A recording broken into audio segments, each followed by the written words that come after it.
Hi everyone, in today's video I will explain to you PowerShell data types.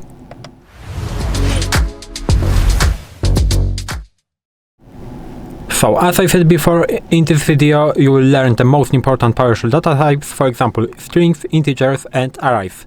Understanding types helps you write better code, or I mean better scripts that are more predictable, so that's why it is pretty important. And now we can start with strings.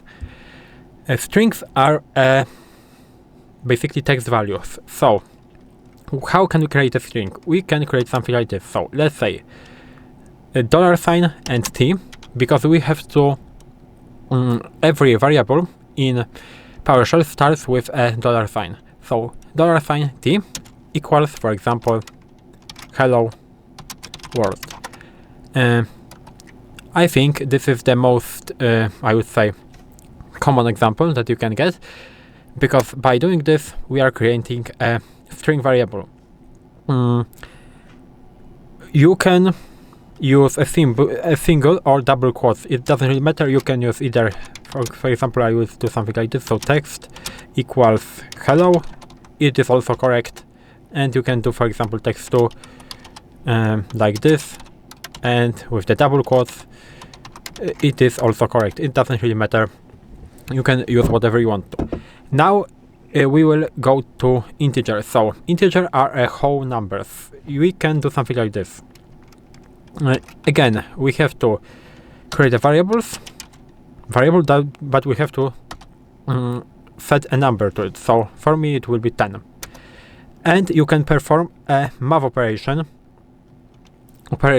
on a integer. So you can do something like this. So number, for example, plus 10.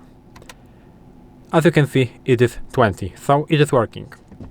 Now we can move to arrays.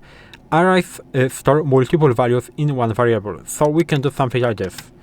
For example, array n equals 1, 2, 3, 4, 5. Now we are creating an array and we can access element of that array by index. But it's very important to say that the index starts from 0 to, in this case, to 4, but it can be to infinity.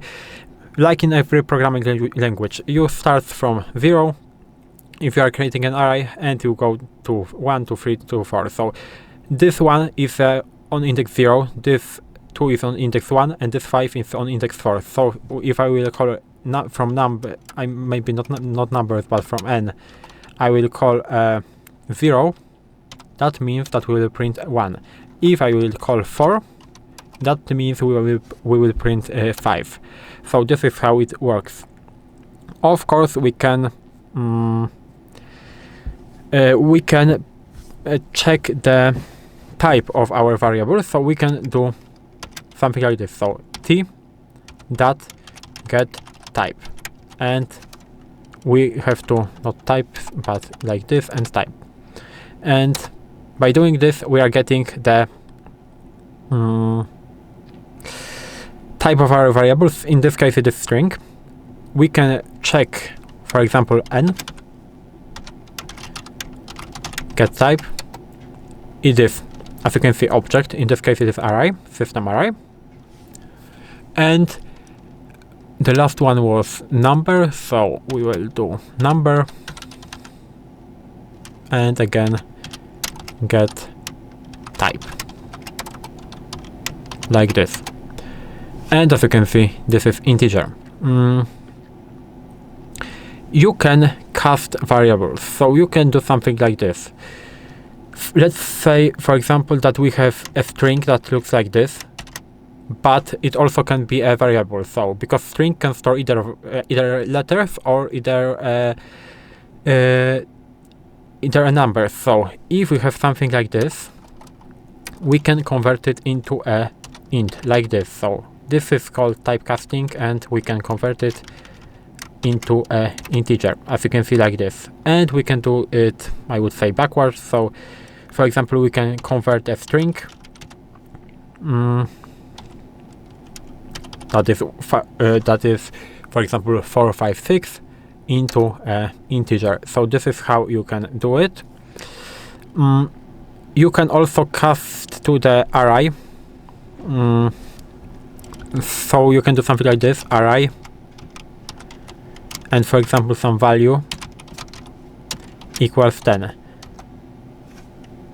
But of course I forgot to add the y at the end.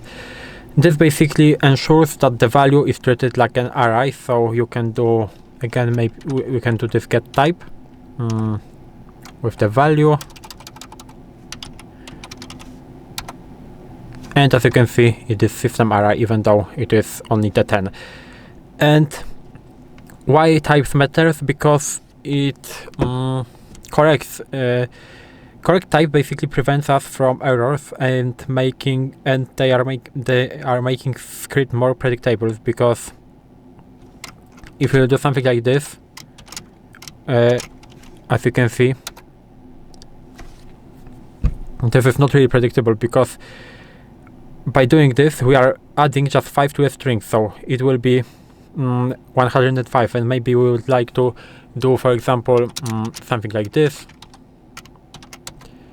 As you can see, if we will start with string and we will add 5 to it, we will get 105, and this variable is a string. But if we will start with the integer and we will add the string into it, this will be a integer, because we are getting a sum. So this is why